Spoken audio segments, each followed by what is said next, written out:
Le 20 novembre prochain sera célébrée la journée internationale des droits de l'enfant et ce même jour ouvrira une très belle exposition à la contemporaine à Nanterre intitulée Enfants en guerre, guerre à l'enfance de 1914 à nos jours. Une exposition pensée et construite par Anne Tourneroux et Manon Pignot, notre invitée ce soir, maîtresse de conférences en histoire contemporaine à l'université de Picardie, Jules Verne. En ce 11 novembre, dédié à la mémoire des soldats morts pour la France, à l'heure aussi où plus de la moitié des victimes de la bande de Gaza sont des enfants, on va se demander comment, depuis le début du XXe siècle, les enfants, les adolescents sont des cibles privilégiées, des belligérants. En quoi sont-ils à la fois victimes, acteurs et témoins de la violence guerrière? Bonsoir Manon Pignot. Bonsoir. Et merci d'être avec nous ce soir dans Question du soir.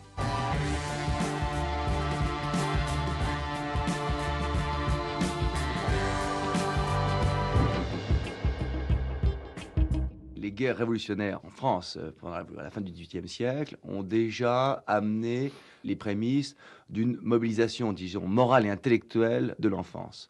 Mais la guerre de 14, parce que guerre totale, fait franchir à cette mobilisation morale et intellectuelle de l'enfance un seuil qui n'avait jamais été franchi auparavant, et notamment un seuil de brutalité, de langage et de brutalité dans l'investissement des enfants dans la guerre qui n'avait pas été franchi auparavant. Il y a donc une différence de seuil. Ce que la Deuxième Guerre mondiale amène, et avant même la Deuxième Guerre mondiale, les phénomènes du totalitarisme stalinien et nazi, et le fascisme en général, c'est une mobilisation des enfants dans les formes de la Première Guerre mondiale, mais transférée dans le champ politique. On leur apprend à haïr l'ennemi idéologique. Et cette idéologisation, finalement, de l'enfance, elle a eu lieu pendant la Première Guerre mondiale. C'est en ce sens que, culturellement, c'est vraiment la naissance d'une certaine forme de brutalité de ce siècle. La voix, Manon Pignot, de l'un de vos maîtres, vous nous l'aviez Mon maître, confié, je de n'en ai votre qu'un. maître, voilà, j'ai tenté d'éluder. Stéphane Audouin-Rousseau, c'était dans une archive de 1993. Quand on étudie la question des enfants dans la guerre, en quoi la guerre de 1914-1918 a une dimension matricielle pour comprendre cet enjeu?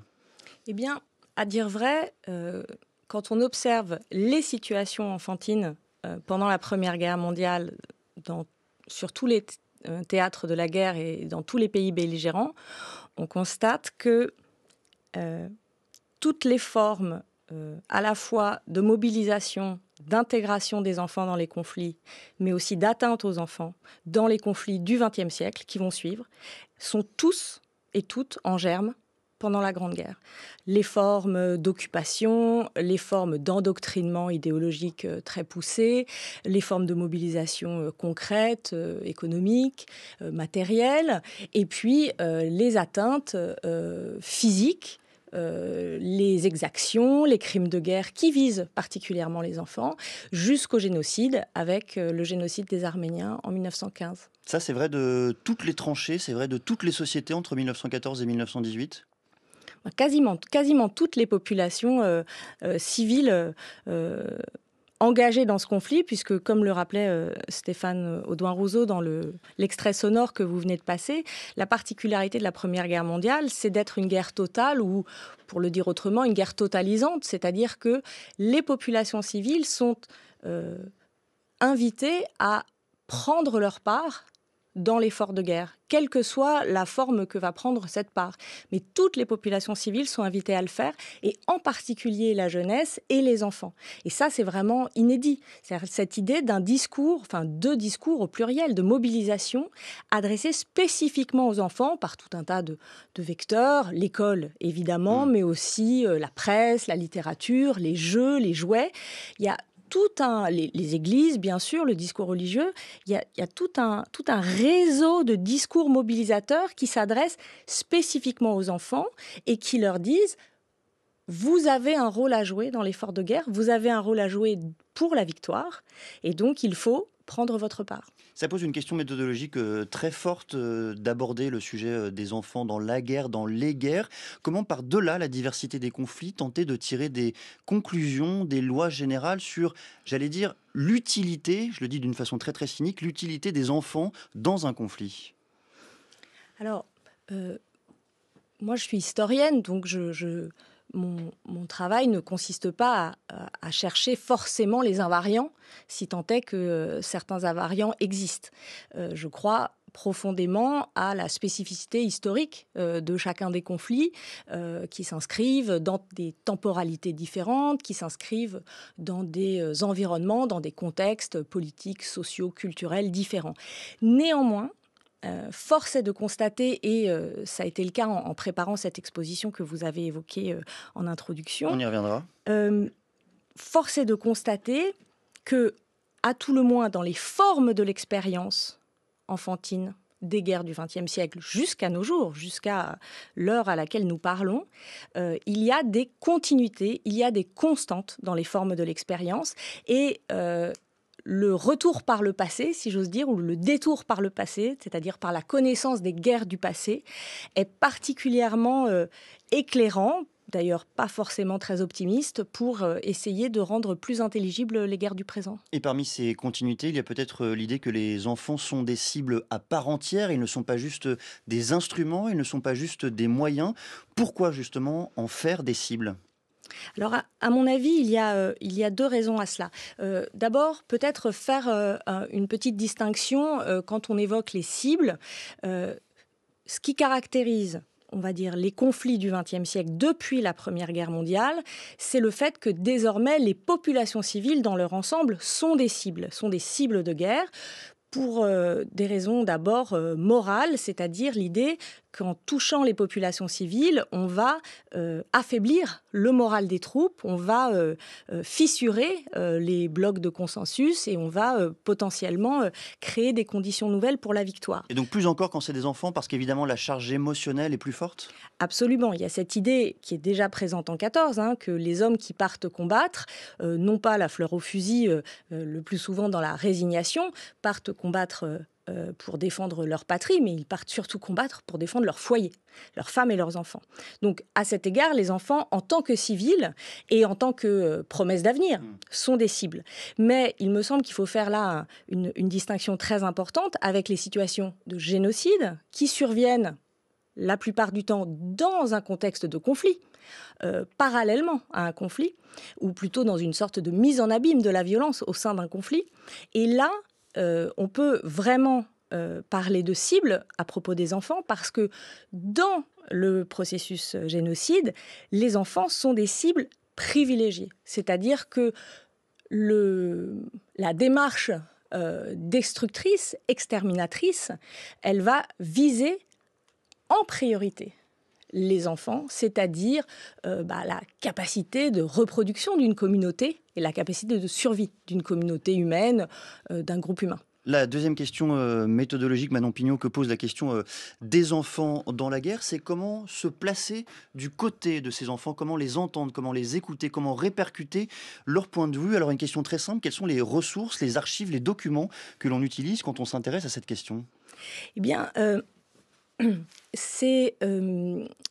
c'était l'enjeu de mon travail quand je travaillais en thèse sur la guerre de 14, puisque effectivement, comme Stéphane Audouin-Rousseau l'a rappelé, il y a des sources qui sont assez facilement mobilisables, qui sont les sources produites par les adultes pour mobiliser les enfants. On vient d'en parler. Mais le biais est évident ? Le biais est évident et surtout, il nous renseigne davantage sur les intentions des adultes que sur l'efficacité de ces discours.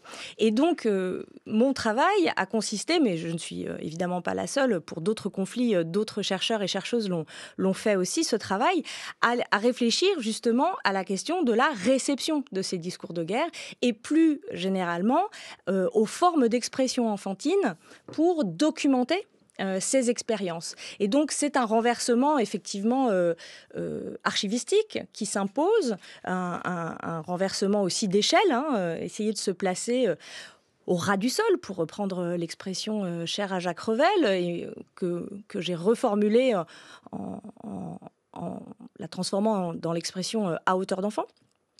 Et donc là, les documents, ce sont les sources produites par les enfants. Donc, toutes les formes d'écriture, journaux intimes, correspondances, souvenirs également qui peuvent être mobilisés, archives orales, quand le conflit n'est pas trop lointain et qu'on a la possibilité d'interroger non pas des enfants, mais d'anciens enfants, entre guillemets, des personnes âgées qui se souviendraient de leur enfance, et puis les dessins. Les dessins d'enfants qui sont très présents dans l'exposition, qui est un support qui m'occupe depuis maintenant 20 ans, parce que Les psychologues l'ont compris bien avant les historiens, peut-être un siècle avant les historiens. Le dessin est une forme alternative de parole et d'expression. Mais alors justement, comment est-ce qu'on lit un dessin? J'ai le sentiment, moi, d'être capable de lire une lettre, de lire un courrier, de lire un manuscrit. C'est beaucoup, beaucoup plus compliqué, j'imagine, de lire, d'interpréter surtout un dessin. Tout dépend ce que vous cherchez à interpréter. L'erreur fondamentale, ce serait de vouloir, quand on est historien, se prendre pour un psy.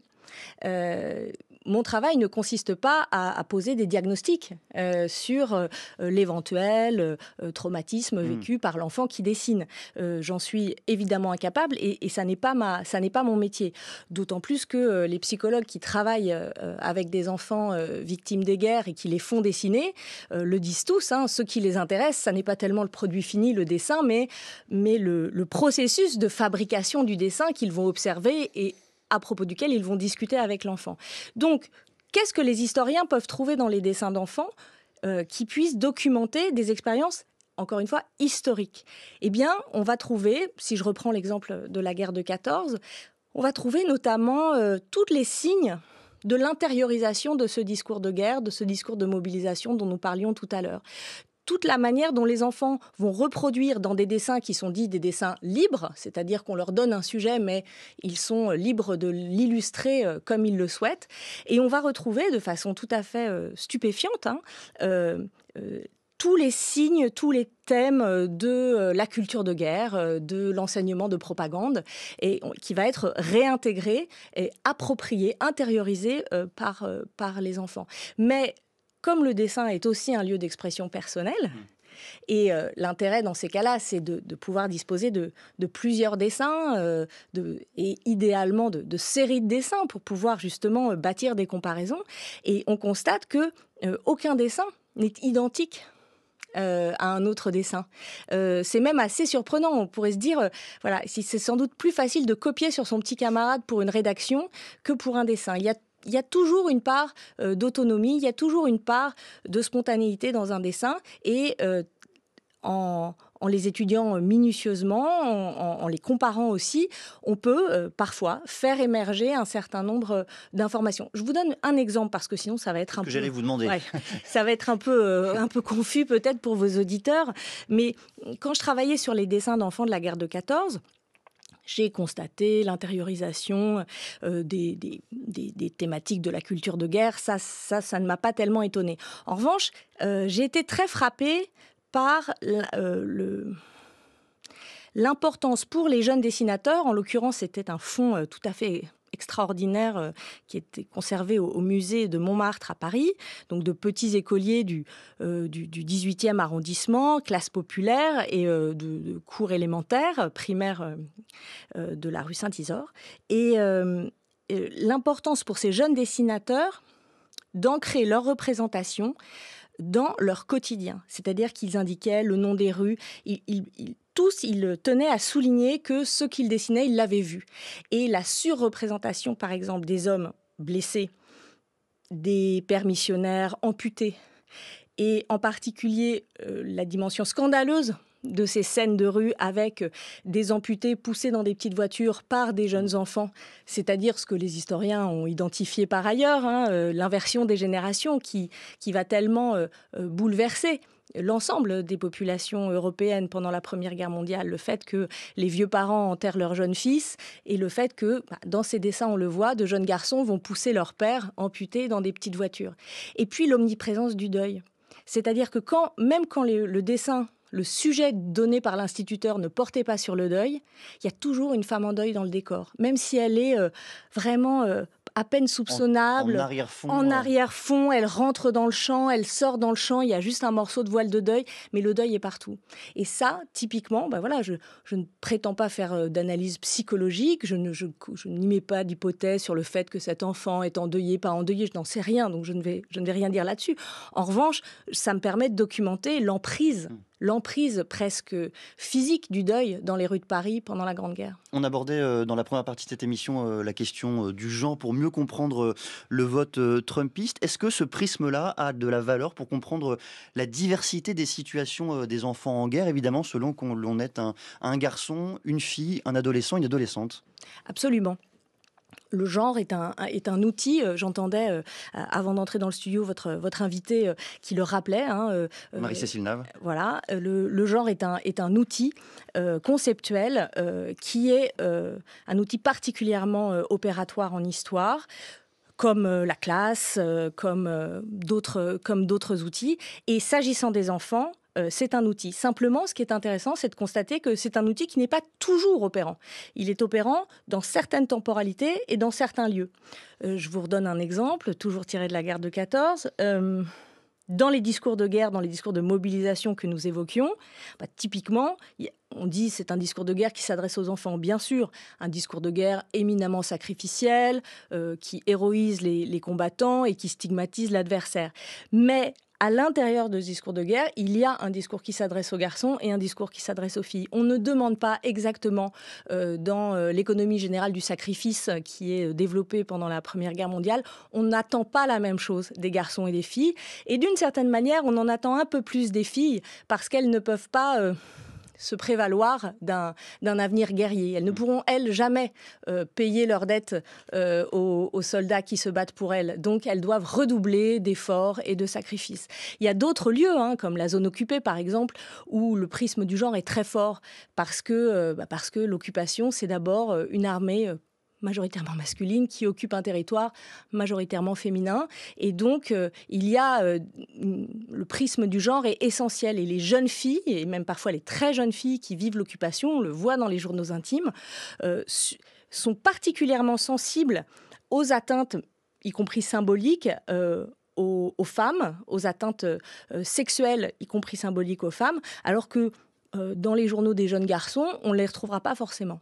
En revanche, quand on travaille sur la vie quotidienne, les privations alimentaires, l'inquiétude pour le père qui est au front, là, le prisme du genre joue finalement moins que d'autres questions. Ça commence quand, Manon Pignot, l'enfance, lorsqu'on étudie les enfants dans la guerre? Est-ce que cela commence au moment de la naissance ou même un peu avant? Alors, l'enfance commence théoriquement avant la naissance, mais là, les historiens auraient bien du mal à le documenter. En revanche... Je pose la question parce que vous vous intéressez notamment à la question de la grossesse, aux effets des femmes qui portent évidemment des enfants dans la guerre. Ce qui est certain, c'est que l'expérience de guerre, elle peut commencer in utero, d'abord quand les femmes enceintes subissent privations, bombardements, violences diverses et variées, et puis même quand elles échappent à ce genre d'exactions, et on l'a vu très abondamment après la Grande Guerre, le nombre de nouveau-nés qui vont porter les noms des soldats disparus, des oncles, des frères, des pères parfois, qui vont parfois porter des noms, c'est Olivier Faron qui avait montré ça dans son livre sur les pupilles de la nation, un jeune garçon né post-mortem, né après la mort de son père, et dont la mère avait obtenu l'autorisation de nommer son fils du nom du lieu dit, Gincray, où le père était tombé. Donc il est l'enfant à peine nouveau-né est déjà quasiment un monument aux morts, ou en tout cas un lieu de mémoire à lui tout seul. Donc ça, c'est évident. S'agissant de l'histoire que moi j'essaye de faire, c'est-à-dire une histoire à hauteur d'enfant, eh bien elle commence à partir du moment où les enfants s'expriment.